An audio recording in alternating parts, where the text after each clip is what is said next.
Hello everyone, my name is Srisha Priya Sanjay Bamre.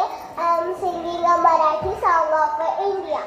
हे राष्ट्र देवतांचे, हे राष्ट्र प्रेषिता